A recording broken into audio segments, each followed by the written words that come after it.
Hi, this is Tom for PokerVIP.com and welcome to my fourth and final part of my series on Pot Limit Omaha here at TonyBet.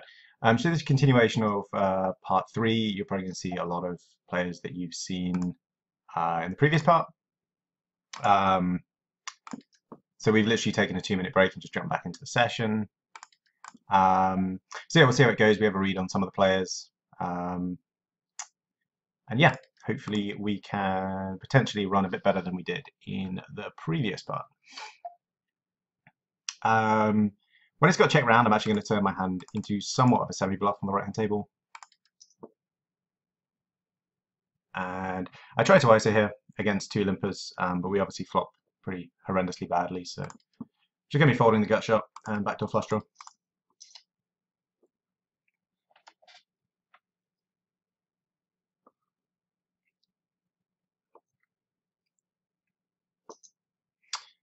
And the King Jack 8-5 is not going to be strong enough out of position to be calling many raises. One thing we should potentially be a little mindful of is G1 seems to be limping his entire range, so just because he limps doesn't necessarily mean he's on the weaker side. That being said, we also are still going to be isolating. It is still going to be most effective play, but we probably can't isolate quite as wide as we would against a typical limper, just because he seems to be moderately competent post-flop.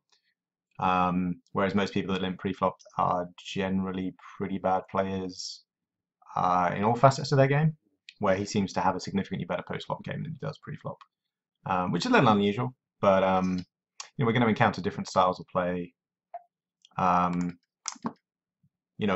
different sides, on different stakes. We just have to make adjustments versus that.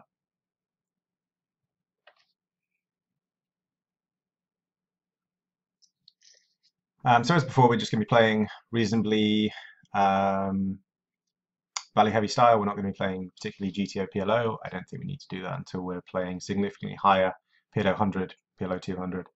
Prior to that, we can just play very value heavy and exploitative style where we're not really bluffing too much. We don't need to be balanced just because our opponents are quite call happy. So as such, we're just going to be sort of waiting around, making hands, and when we make them, trying to maximize the value we get from them. So we're going to be opening the kings on the right-hand table. They are rainbow, but they are moderately connected. We can fold some rainbow kings UCG, but that's going to be along the lines of king, 8 deuce, that kind of disconnected, junky king. It is a flop that favors his range more than mine.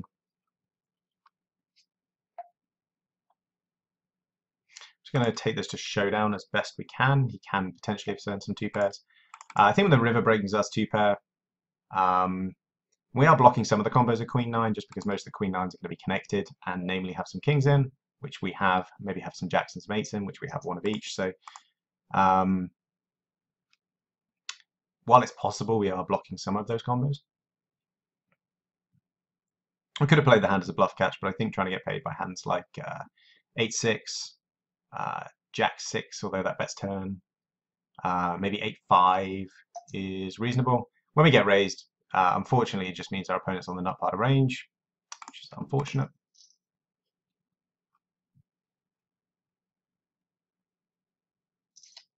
No need to pay that one off. It is somewhat frustrating when we're playing quite a laggy player who is massively overplaying parts of his range, but seems to be running good and disconnecting. But we're going to encounter that. At times when we're playing Omaha, and staying patient is going to be the most important trait that we can have when we're playing a player like this. And just trying to minimize the losses when we're on the wrong side of things is going to greatly boost our win rate because our opponents are going to be losing far more in those spots than we are. And I think it's one thing that quite a lot of people don't necessarily focus on, that building a win rate doesn't just involve maximizing your profits when you have a good hand. It also is minimizing your losses when you're on the wrong side of things. So if nothing else, I guess the previous session, and fingers crossed not this one, but the last session is maybe an education of minimizing losses, potentially.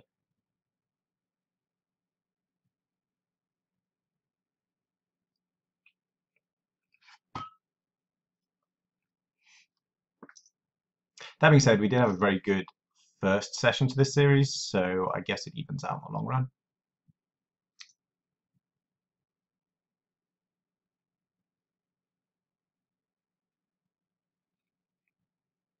So we can see on the right-hand table a lot of people trying to play against hey ho, ho. I think that's right. When they have position, which is exactly the right thing to do. Unfortunately, we don't have position on him that frequently, but players like Demolition and Mirana are going to be looking to exploit him when they have position, which is absolutely correct to do. Fortunately, from their point of view, wins the previous hand.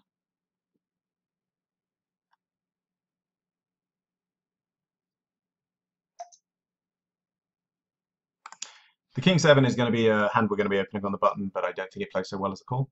It plays far better as the Razor when we have the initiative.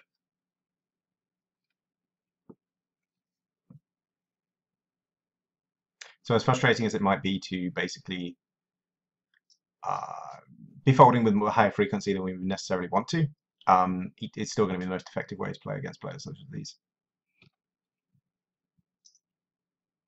It is very tempting to sort of try and play a style that's fighting fire with fire, but it's almost playing into their hands. They want to play a gambly style, and truthfully, they're probably pretty emotionally capable of dealing with the swings, just because playing that style is going to be, producing those swings very frequently for them. Whereas, it could affect somebody who's not used to playing that style. So they're almost tilting people through playing a very, very gambly style. So it's just important when you're playing this kind of player to keep a handle on your emotions, and as with any time you're playing poker, just make sure that you're emotionally balanced and that you're making rational decisions that you can justify. I'm pretty sure I can justify betting the King Queen 9 wrap with a backdoor flush draw here.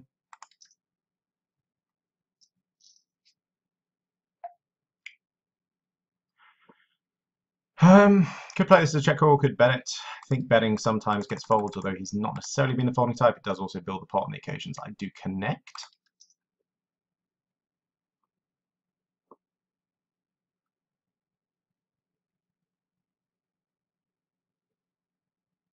Threes we're going to be folding on the left-hand table. They're just going to play appallingly terribly.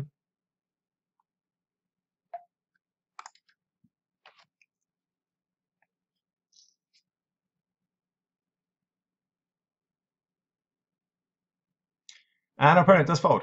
Finally get some respect. And picking up when we have king high is not going to be a horrendously bad result from our point of view. The greedy part of us obviously wants to hit the hand and then get paid, but that's not always going to be the outcome. And anytime we can just win money is obviously going to be fairly good from our point of view.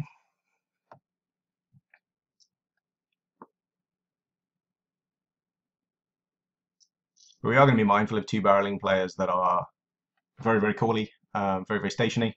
Excuse me, as my hay fever plays up.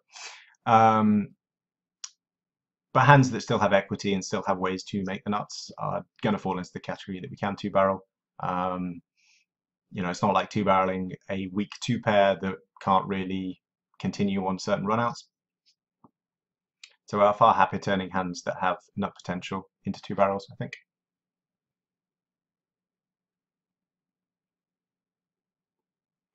Picking up aces again on the left-hand table. We're going to be three-betting this if opened in front of us, as is we are going to be opening. I don't think we're going to get three-bet by G1 there. He hasn't exactly shown a propensity to do anything which we could describe as aggressive pre-flop. Flopping top set seems like a reasonable start to proceedings. We're just going to bet slightly more than half pot. There are some straight draws we can have, although we do block some of them with a 3 and the 8. Just going to see if we can start building a pot. Sadly not.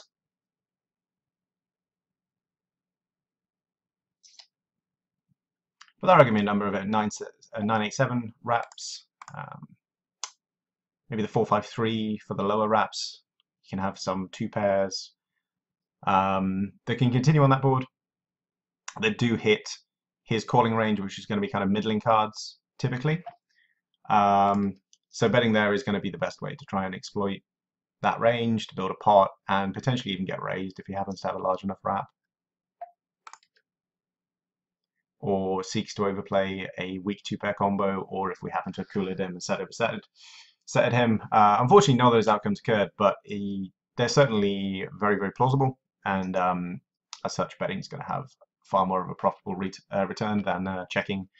And effectively taking a street of betting away from us. That's the kind of hand we want, 3 streets of betting. We want to build the pot as much as we can. So very reasonable bet on flop. The left hand, sorry, on the right hand table, Hay has decided to pot a river again. Seems to be his default sizing. Touched on why that is not exactly fantastic in previous videos.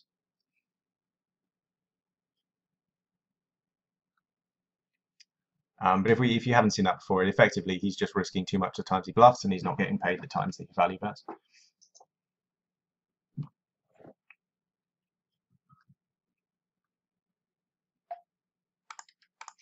Looking for someone to squeeze so I can re-squeeze over the top. If that doesn't happen, we're still going to be 3-betting, but not to a sizing I'm particularly happy about. Would prefer to go larger if possible, but as is. Getting overcalled by a new player in the small blind. Can't imagine that's going to be a particularly good idea. Going to be 3-betting G1 Mo. It is one of the first times he's opened, but my hand plays pretty well as a 3-bet.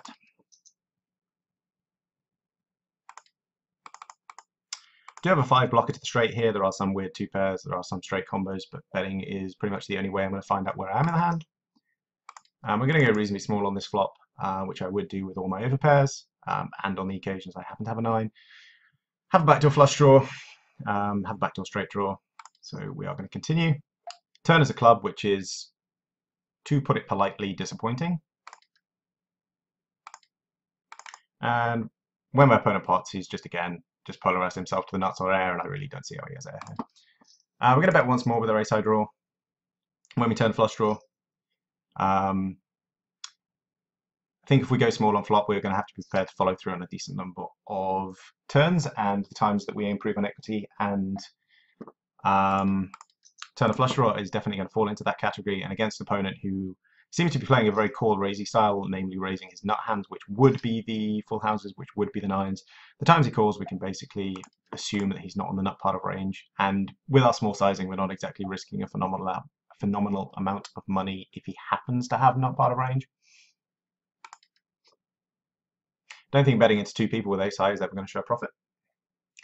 I'm tempted to call any turn bets when I turn a gut shot and NFD blocker, and in fact I am going to be betting this, I think, on this turn, continuing on a jack and any diamond. But I can rep some 2 pairs, I can rep some Broadway wraps.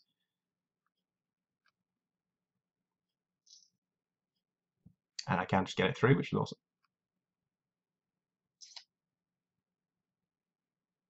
And we're not exactly being blessed with wonderful spots where we can stack players, so just keeping our stack ticking over and just picking up on nice spots where our opponent's playing very passive and giving up on pots effectively. Just picking up those spots is going to help us sort of slowly recoup some losses, tick our bankroll over,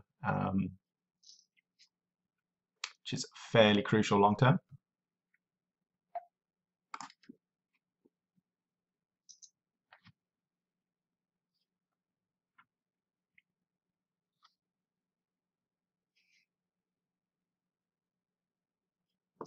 Quite a bit of pot size betting going on these 2 tables, which is something that you tend to see at lower stakes. But I don't think polarizing range in every single spot is ever really going to be a particularly great idea. I mean, Demolition may be doing it because I think he's one of the regs on this site, and he might be doing it just to try and maximize value and exploit it that way. With a pulling hand that's limped on, we're just going to take a flop, try and connect. I mean, technically we've connected with a straight draw, but on a flush board, we're not particularly excited by it.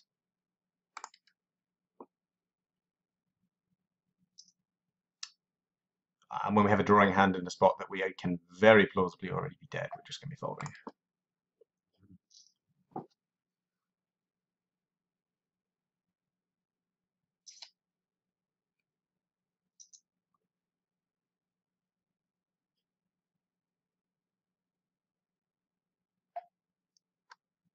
The ace king 10 8 is going to fall pretty much under the same category as the ace king 10 5 previously, and that we are going to be 3-betting. And opening the kings on the right hand table.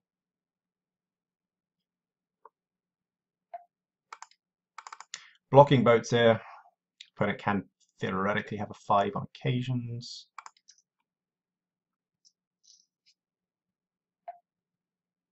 Imagine in a check turn here. You can have some queens, have some jacks.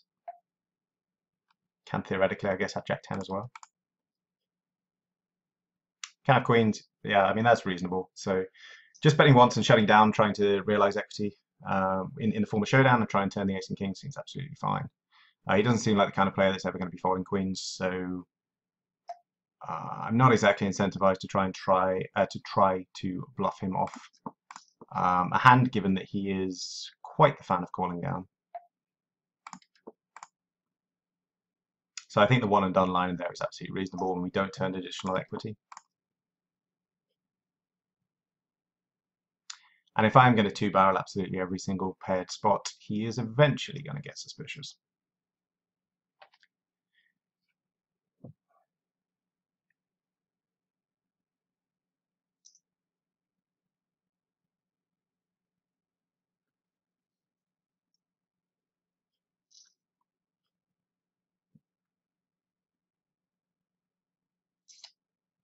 Double suited kings. I'm going to be 3-betting this, I think, reasonably happily, given we have the ace blocker.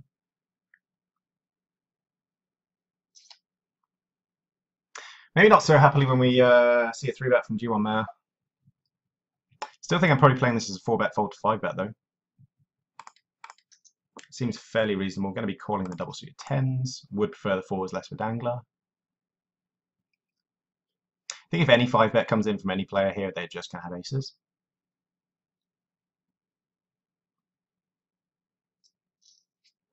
Just a call. Stacked pot is about 2.5. When we have flush draw and over, we are just going to be getting it in. Flush draw and over pair in that context. Would prefer it's the nut flush draw. Sadly, it's not. Turn a pair to go with it. Seems pretty reasonable to just play for stacks here. I think when we get a pot bet and call. Oh, that's unfortunate. Oh, wow. The run bad continues. Yeah, we're just going to be potting our set here and looking to play for stacks. Okay.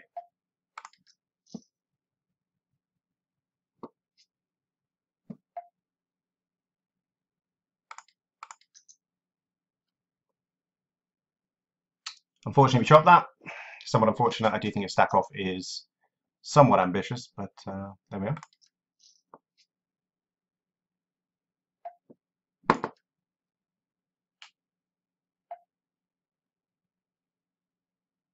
My opponent checks here, which is extraordinarily strange. I think checking, he's likely giving up. Even though I only have a backdoor flush draw and gut shot, I'm going to take one shot at this. Going to be folding to any sign of aggression from him, but I do think I bet pick this up enough of the time to justify this bet. When he check raises, it's kind of, well, stupid on his part, frankly. But there we are. We're not going to give him any more money.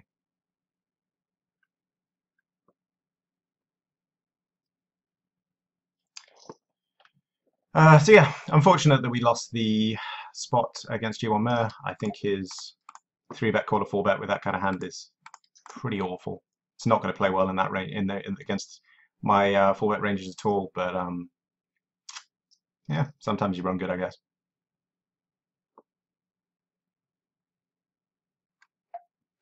Going to be checking the 7 back, try and pick up some additional equity. 2-pair and a gut shot is probably going to qualify. I'm still behind some better 2-pairs. Further evidence of limping.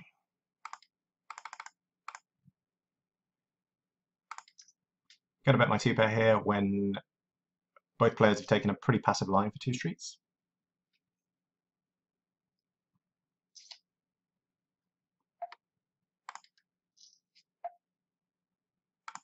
Limp round and we flop to 7.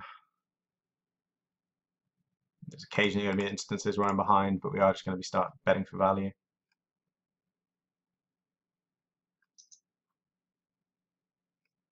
Trying to get ace X to be stubborn here.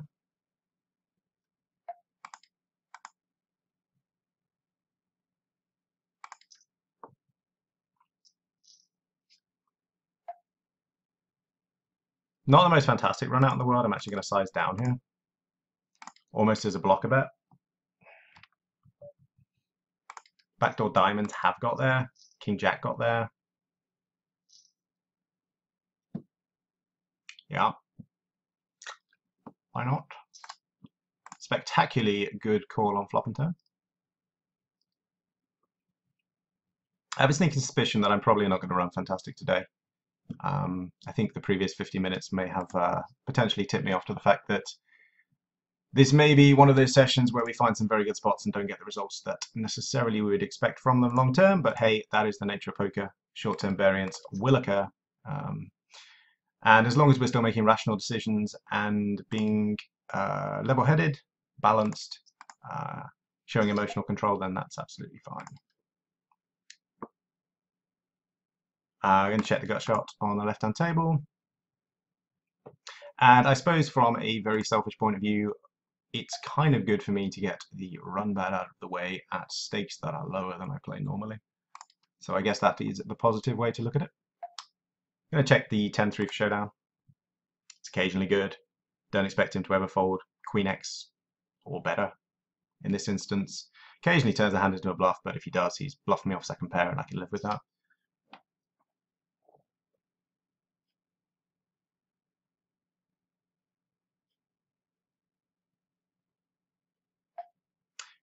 Opening the button with a moderately connected king.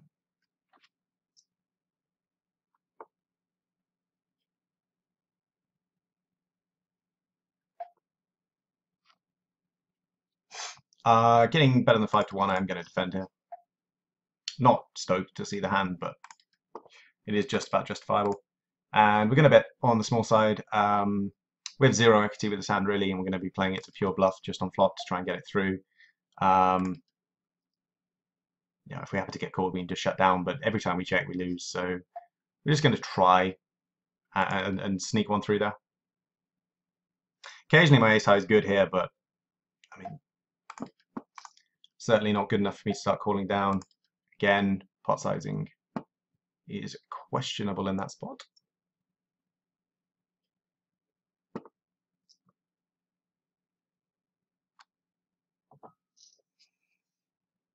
Moderate collected nines. Hand that's really going to be fine is a late position raise, but isn't going to be a fantastic defend when out of position. I think this may sum up how my day is going, but I make the discipline folds and be taunted with positive boards. Still, we're not focused on the short term, we're focused on the long term results. Namely, getting it in with top set is going to show a profit. Getting it in with the kings of the flush draw will show a profit in a 4-bet spot. Previous video, getting it in aces pre-flop is going to show a profit. Unfortunately, none of those did, but long term, they most certainly do. So, yeah, just sort of, I guess it's like it's evidence for people watching this that one, how to play profitably long term, but also evidence that just because you play profitably long term doesn't necessarily mean that you are guaranteed to win every time. That in the short term, swings occur, and especially in Omaha, they will occur more frequently than they do in Hold'em, purely because the equity runs closer and people tend to be a lot more gambly. You see more people per flop. You just have people chasing, but that does mean that the times you absolutely cooler an opponent, he is likely to chase and pay off. So it swings and roundabouts. Defending queens, gonna take a call in position. Double suited, this hand would be a 3-bet. Single suited, and the suit being jack high and not queen high, we're gonna play it as a call. A 3-bet's not atrocious, but I probably favour the calling line. A flop that is not stunning. I mean, it does theoretically help my range more than his, but I don't really want to be playing it as an absolute naked bluff. They go rather large. No reason for me to continue in that spot.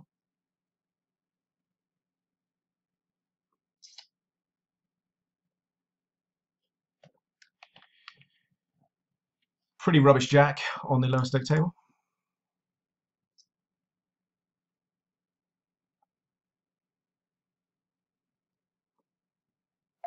Going to be opening the ace king jack 6. Again, we prefer the suit was ace high, but it's still going to be more than strong enough to raise UTG. The hand does lose a reasonable chunk of equity if it happens to be 3-bet. But we do have ace and king blockers, so the frequency of 3-betting is going to be somewhat less, and we are raising under the gun, so theoretically at the tightest kind of range that we can possibly raise, which is also going to mean we're going to be 3-bet with a lower frequency. So we'll sort of cross that bridge if we come to it, but it's not going to be so common that I should be concerned about it.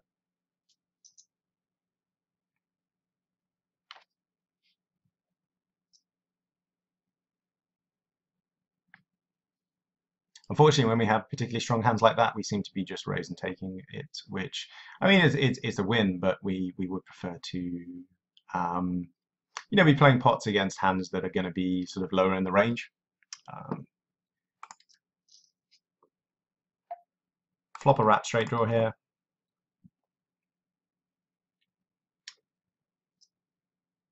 Original Razor has actually checked it, which is interesting. I do think Demolition is going to take a stab at it fairly frequently. Not convinced with just the Queen 10-9 draw that we necessarily want to play for stacks here, so we're just going to peel, evaluate what happens on turns. We do have a backdoor flush draw as well. We're going to be looking for a turn straight. That's not a turn straight, that's a board pair. Unfortunately, against two checking ranges, there's going to be a decent number of two pairs. Sorry, against a calling and a check calling range.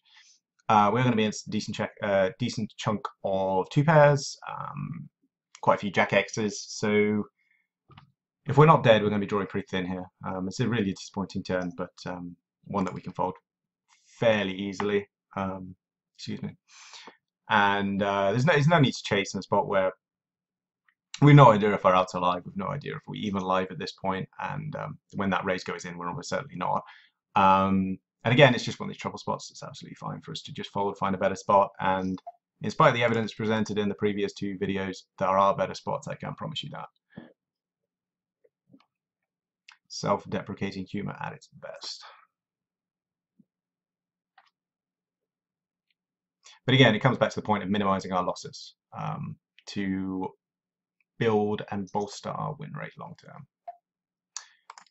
Folding double suited aces versus 3-bet is going to play particularly poorly, especially when we have an ace in our hand. His 3-bet range is going to contain bigger aces, or indeed the pair of aces pre-flop.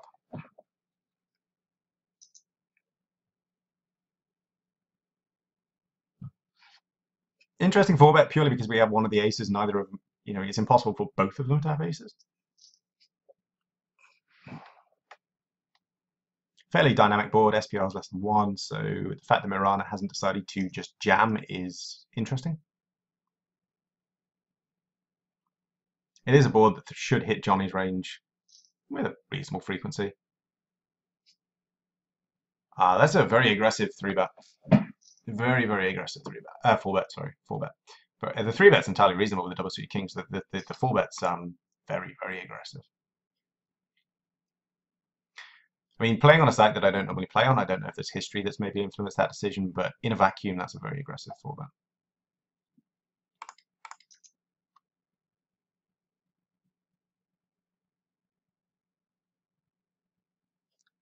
But whenever we talk about ranges, whenever we talk about what a long-term profitable play is, you do have to take into account history, table dynamics, and just variables like that any static range can never really consider. Going to be folding top pair here. So that's a little caveat whenever you sort of talk about ranges, whenever, if you have, maybe like a chart to play from to look at pre-flop ranges, in any form of poker, not necessarily just Pot Limit Omaha, that it doesn't take into account dynamics, it doesn't take into account history, it doesn't take into account table image. And those are kind of like variables that you have to work in yourself and then work out how that is going to adjust your opponent's playstyle, how they perceive your playstyle, and the adjustments you need to make as a result of that. So, maybe we'll give them the benefit of the doubt and say that 4-bet was the result of a considerable amount of history, but yeah, it's certainly on the aggressive side.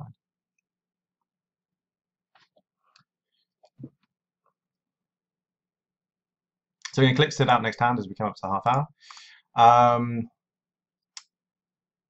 Yeah, it's a bit of an unfortunate session in terms of win rate, but very happy with the spots we found ourselves in, very happy with the decisions we made. As you said, sometimes long-term profitable decisions don't show short-term profitable results. It's the nature of the beast, happens. But if we make those decisions long-term, we're going to have a pretty good win rate. So, as before, leave questions, comments, feedback in the comment section below, and I will endeavour to look at them every day or so and reply to them. And with that being said, this has been Tom for PokerVIP.com, and thank you very much for watching the video.